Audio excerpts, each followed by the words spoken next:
చదువుకుందాం. మార్కు సువార్త 10వ అధ్యాయం 46 నుంచి చదువుకుందాం.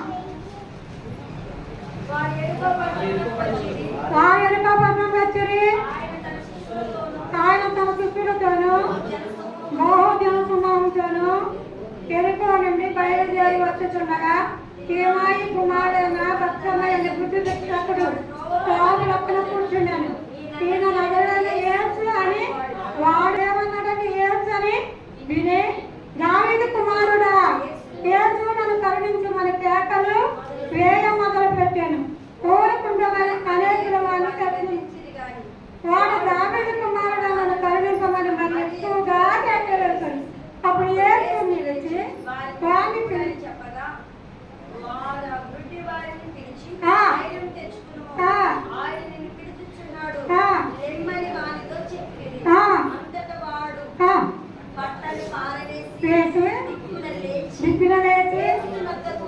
వచ్చాను. చదవండమ్మ. అడగగా ఆ గుడ్డివాడు బాధకుడా నాకు దృష్టి కలుగు చేయమని ఆయనతో నేను అందుకు నువ్వు నీ విశ్వాసము నేను పుష్పపత్రులని చెప్పి వెంటనే వాడి ఆయన వెంట చూపు పొంది వెళ్ళను. నేను ప్రశ్న జవాబులు అడగలేనండి. అది వాక్యం నేను చెప్తుండగా మీరు వాక్యాలు విని మీరు హృదయంలో భద్రపరచుకోవాలని ప్రభుత్వానికి వస్తున్నానండి. 3 పట్టణాల గురించి చెప్తానన్నానండి. ఒక పట్టణం గలిలయ ప్రాంతం, అది మార్కు సువార్తలో ఉంటుంది. పేతురుతో దేవుడు మాట్లాడారు.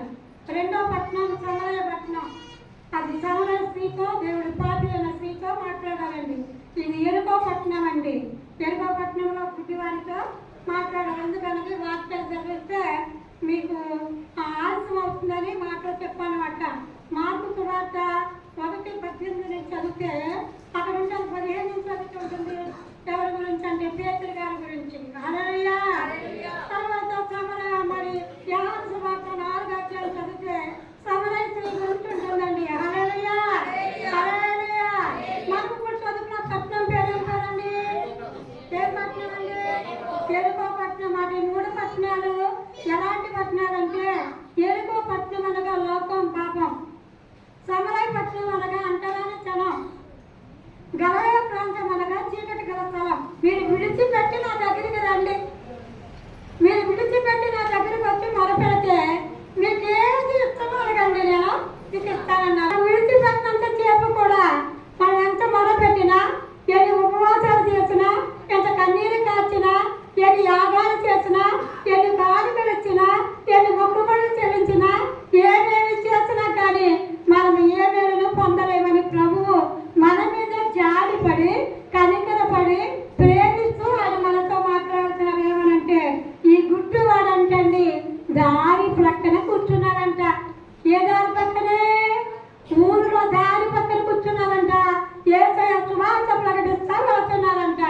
యేసయ్య మాటలు మనమందరం చెప్పుకుంటాం కదండి. వెళ్ళిపోయినప్పుడు పాఠం వాక్యం బలే చెప్పారండి, భోజనాలు బలే జరిగినాయండి, పాట బలే ఉన్నాయండి, ఆరాధన బలే ఉన్నదండి అని మన ఊరెళ్ళే వరకు మా పెద్దల పుట్టిన 3 పిల్లలందరూ చెప్పుకున్నాం అనుకో. ఆ కలపూడి ప్రాంతం దారి పక్కన కూర్చున్నారంట. బుద్ధి అయినా ఏంటమ్మా ఏంటి ఏంటి ఏంటమ్మా ఏంటి అక్కడికి వెళ్ళారమ్మా ఏంటి ఎవరు వస్తున్నారమ్మా అని అనగానే అప్పుడు మహారాజు వాళ్ళు అమ్మంటుందంట, మేము అనపర్లోకి వెళ్ళాం ప్రార్థనకి, చాలా బాగుంది అక్కడి నుంచి ఈ మార్గంగా నజరుడైన యేసయ్య వస్తున్నాడు. ఆయన వస్త్రం చెరువుని చూసి వస్తుందంట. ఆయన మాట చదివిస్తే ఆశ్చర్యకుంట.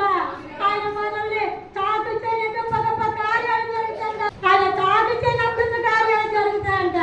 ఆయనంట మానసికంగా చెప్పారంట. వెంటనే గుడ్డలు అన్నాడంట, కొన్ని సంవత్సరాల నుంచి నాకు చూపు లేదు, కొన్ని సంవత్సరాల నుంచి గుడ్డివాడిని, ఏ డాక్టర్ కూడా నాకు చూపి ఉండలేదు, నా పనిపాపే నాకు లేదు, అయితే ఆయన నాకు చూపిస్తానమాట, అంత సమర్థుడమాట. కాబట్టి నేను తప్పగా నేను చూపు పొందాలి అదొక విశ్వాసం నమ్మకానికి కలిగిందండి. 20 దినాల బిడ్డలు రావాలంటే ఇక్కడికి రావాలండి. ఎందుకు వస్తారు? ఎప్పుడో మొక్కుకున్నారు. ఆ ఇవ్వాలంటే ఇవ్వలేదండి. మాకు వచ్చిందని చెప్పానండి డేటు. కానీ అంతవరకు వారు ఏం చేస్తుందంటే ఈ దినాన్ని పరిశుద్ధ ఆలయంలోకి నేను నా కుటుంబము వెళ్ళాలి. దేవుడు గుడ్డివాడు అన్నాడంట, ఈ దాని చేస్తే ఎప్పుడు వస్తాడు ఎప్పుడు వస్తాడని కనిపెట్టి చూస్తున్నాడంట. కనిపెట్టి చూస్తూ తీరా ఏసై వచ్చాడంట. ఏసై రాగానే అన్నాడంట, దావీదు కుమారుడా నన్ను దాటిపోకు, నన్ను కరుణించు నాయన. ఎంత మంచి ప్రార్థన అండి. మనం చేస్తా మోదరి గారు మా సేరు కాపాడు, మా సేరు కాపాడు, మా పిల్లలు కాపాడు, మా ఆళ్ళ కాపాడు, ఈళ్ళ కాపాడు, కాపాడుతున్నా అనుకుంటున్నా మనం. ఆ బుద్ధివాడు దావీదు కుమారుడా నువ్వు నన్ను కరుణించు, నాకు చూపుడు దాచేమని అడుగుతున్నారంట. ఏసై అంటే వినిపించుకోలేదండి. మన ప్రార్థనకు కూడా అంతేనండి. మనం ఎంత ఎక్కువగా ప్రార్థన చేస్తే అన్ని శోధనలు వస్తాయి, అని నిందలు వస్తాయి, అని కలవరాలు కలుగుతాయి, అని పరిస్థితులు వస్తాయి. అలాగని దేవుడు మనము విడిచి పెట్టుకో తర్వాత మనకి గొప్ప ఆశీర్వాదం దాచి ఉంచుతారండి. ఈ గుడివాడు పిలిచిపోతే ఆయన మౌని అయిపోడంట, మాట్లాడలేదంట, ఎదరికెళ్ళిపోడంట. అక్కడ ఇంకా కేకలు వేస్తున్నాడంట, మరింతగా కేకలు వేస్తున్నాడంట. దావీదు కుమారుడా నన్ను కరుణించు. మరి ఎక్కువగా కేకలు వేసినప్పుడు ఏసై అంటండి ఒకటి నిలిచాడంట, రెండు పిలిచాడంట. కాబట్టి నిలిచాడంట, పిలిచాడంట. ఆ పిలవటానికి నిలవటానికి గుడ్డివాడి కేకలు ఎలా ఉన్నాయండి? యథార్థంగా కేక వేస్తాడంట, పరిశుద్ధంగా కేక వేస్తాడంట, నమ్మి కేక వేస్తాడంట, విశ్వాసంతో కేక వేస్తాడంట, నేను చూపు పొందకపోయినా పొందాలని విశ్వసించాడంటండి. అలాంటి హృదయంతో దావీదు కుమారుడాన్ని కేకలు వేయగా, మరింత కేకలు వేయగా వెంటనే యేసయ్య నిలిచాడంట, పిలిచాడంట. మన ప్రార్థనకి యేసయ్య నిలుస్తున్నాడండి, మన యేసయ్య మనం పిలుస్తున్నాడండి. ఎందుకంట అది మాట్లాడే దేవుడు అండి, రాయి కాదు, రప్ప కాదు. మన దేవుడు ఎలాంటి దేవుడు అండి? మాట్లాడే దేవుడు అండి. నువ్వు పిలవగానే పలికే దేవుడు అండి. ఎప్పుడండి? ఈ గుడ్డి ఆయనకి కావలసిన విశ్వాసము, నమ్మకము, ప్రేమ, పరిశుద్ధత, ఇక హృదయంలో కపటము లేకుండా నువ్వు మొద పెడితే ఆయన దగ్గర నిలబడాలంటే నమ్మానికి ఏం కావాలి అంటారంట. హల్లెలూయా. యెషయా గ్రంథం 58వ అధ్యాయం ఉంటుంది. విడిచిపెట్టలేదండి, తీర్చే సమయం ఉండదన్నమాట. నువ్వు పిలవగా వస్తాడంట, శీఘ్రంగా స్వస్థిస్తాడంటే అండి. హల్లెలూయా. నీరు కట్టిన చోట వలె ఎప్పుడు కూర్చుంటే ఓటు వల్ల ఉంటామంటండి. ఇవాళ మాకు పొరి లేవండి బాబా, ఇవాళ మాకు బియ్యం లేవండి బాబా, ఇవాళ మాకు ఏమి లేవండి బాబా అనే దేవుడు కాదండి మన దేవుడు. ఏలియాని కాటలతో పోషించిన దేవుడు, పశువులు రాని రొట్టెలతో పోషించిన దేవుడు. నీకెప్పుడు ఏది కావాలని తెలియదండి, తెలిసేది ఎవరికైనా ఆయన దగ్గర. ఆయన పిలిచేవారిగా ప్రార్థన చేస్తలేదు, నిలిచేవారిగా కూడా మనము ప్రార్థన చేస్తలేదు. పైకి బాప్తిసం పొందా, రక్షించబడ్డామని పేరుంది, నెల నెల సంస్కారం తీసుకుంటున్నా, కానీ ఉదయం పాపం పడితే సాయంత్రం సమాధానం పడాలి. మనం పడుతున్నామండి, మన సమాధానం లేకుండా ప్రార్థన దేవుడు మన కార్యాలు చేస్తాడండి. ప్రేమ లేకుండా, సమాధానం లేకుండా ఉదయం భార్య మొత్తం దెబ్బలాడుకోవాలి, ఆడుకోకపోతే కుటుంబంలో భోజనాలు వస్తాయి, అయినా పనికి వెళ్ళడం. కానీ దెబ్బలాడడం కదని భూవర్త మానేస్తారా, దెబ్బలాడడం కదని ఇష్టం మానేస్తారా, దెబ్బలాడడం కదని ముట్టి పుచ్చుకుని పడుకుంటారా? అలాగే పడుకున్నటానికి వీలేదు. ఉదయకాలం చిన్న గొడవ వచ్చిన సాయంకాలానికి భర్త అయినను, సహోదరైనను, అత్త అయినను, ఇరుగు పొరుగైనను, ఆత్మీయులైనను సమాధాన పడాలి. ఎవరు మొదట సమాధాన పడతారో వారే ధన్యులు. అదే నేను చెప్పడానా, నేను ఆడలేసానా, నేనెందుకు ఆనందంతో మాట్లాడాలి, ఆనందంతో నాతో మాట్లాడాలి, నెలగా కూర్చున్నాను అనుకో నాదే పర్వతంగా నాయందే మధ్య మాత్రం ఉంటుందన్నమాట. నువ్వు ప్రార్థన చేసినప్పుడు, నీ బలి నైవేద్యం పట్టుకెళ్ళినప్పుడు నీకు అసమాధానం ఉందని గుర్తు వస్తే నైవేద్యం అక్కడ ఆపేయి, తెలియని సహోదరుతో సమాధాన పడు, ప్రార్థన చేసి వచ్చి నాకు బలి అర్పించు, అప్పుడు నేను దాన్ని అంగీకరిస్తానన్నారని దేవుడు. హల్లెలూయా. ఇన్ని లక్షణాలు కలిగిన గుడ్డివాడు కేకేస్తున్నాడు, దావీదు కుమారుడా నన్ను కరుణించు అయ్యా అనగానే యేసయ్య అంటండి పిలిచి నిలిచాడంట, పిలిచాడంట, తీసుకురమ్మన్నాడంటండి. ఎంత మంచి భాగ్యం అండి. యేసయ్య గుడ్డివాడిని నిలిచి పిలిచి అక్కడున్న వారితో తీసుకురండి అన్నారంట. తీసుకురాగానే వచ్చేటప్పుడు ఎప్పుడైనా ఒక చిన్న కార్యం చేశాడంట. ఇంతవరకు నా పాత రోత జీవితం అది కోపమైనను, మచ్చరమైనను, ఆంబమైనను, గర్వమైనను, వ్యభిచారమైనను, దొంగతనమైనను, లోపమున్న ప్రతి పాపాన్ని నా బిడ్డను, నా పాత బిడ్డను పారవేసి దేశ దగ్గరికి వస్తున్నానని ఒక తీర్మానం చేసుకుని పాత రోత జీవితాన్ని విడిచిపెట్టాడంటండి, పారవేశాడంటండి, దాని వైపు చూడలేదంటండి. పరిస్థితులు కానీ దేవుడి దగ్గరికి వచ్చాడంట. రాగానే దేవుడు అన్నాడు, ఏం చేయి నీకు అని. దేవుడు తెలియదండి, ఆయన నన్ను బాధకడ నాకు చూపుని. కాబట్టి నీ పరిశుద్ధతను బట్టి, నీ విశ్వాసాన్ని బట్టి, నీ వేసిన త్యాగం బట్టి నీకు దృష్టి ఇచ్చాడంటే ఆయన దృష్టి పొందంటండి. ఇంటికి వెళ్ళిపోలేదంట, దేవుని కూడా వెంబడించాడంట. హల్లెలూయా. అదండి ఆశ్రయించుకోవలసిన లక్షణం. యేసుతో వెంబడించాలి, యేసు సాక్షిగా జీవించాలండి. నీ విడిచిపెట్టి ఈ లోకంతో చెప్పాలి, నువ్వు దేవుని కొరకు చేసే చెప్పాలి, ఒక సాక్షిగా జీవించాలి. నువ్వే కాదు రక్షణ పొందుతావు, నీ తోటి వారు కూడా దేవుని నమ్ముకుని వాళ్ళ లోకలా జరిగి చేరాలండి.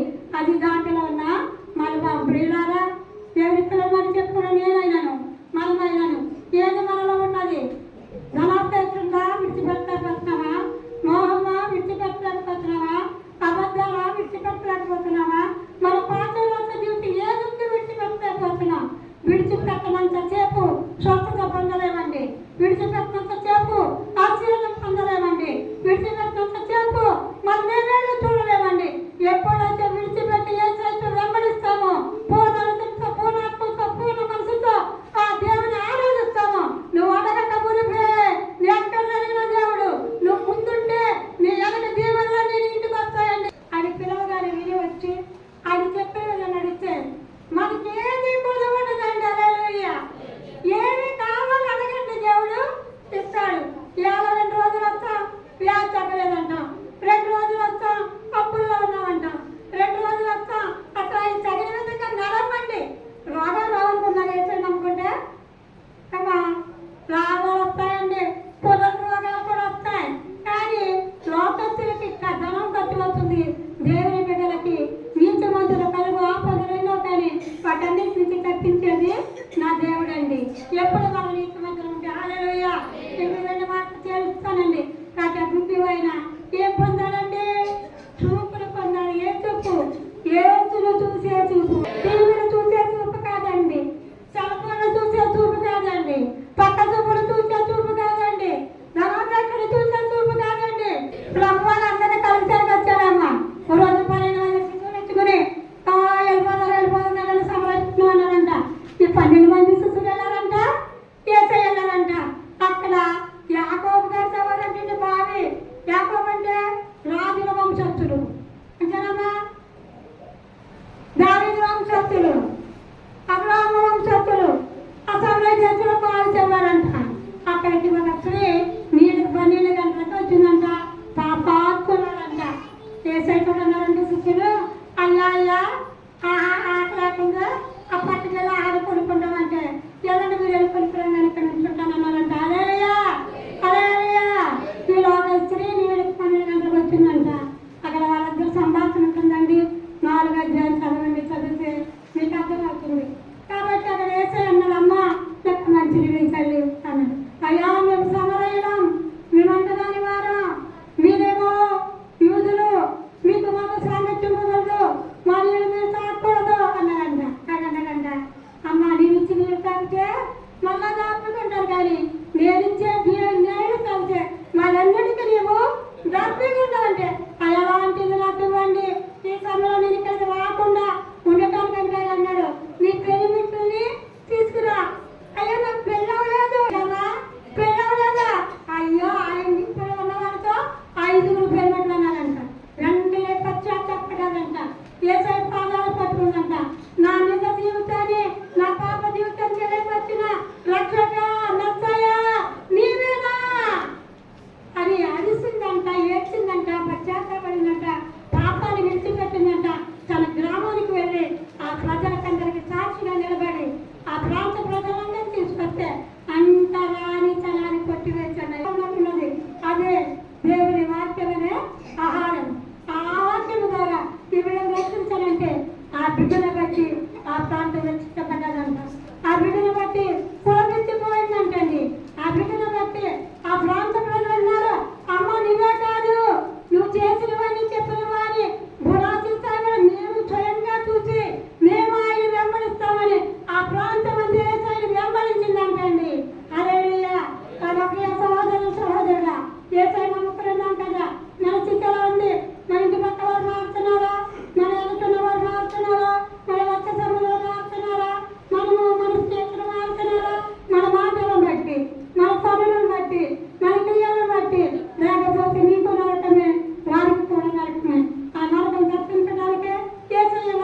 వచ్చి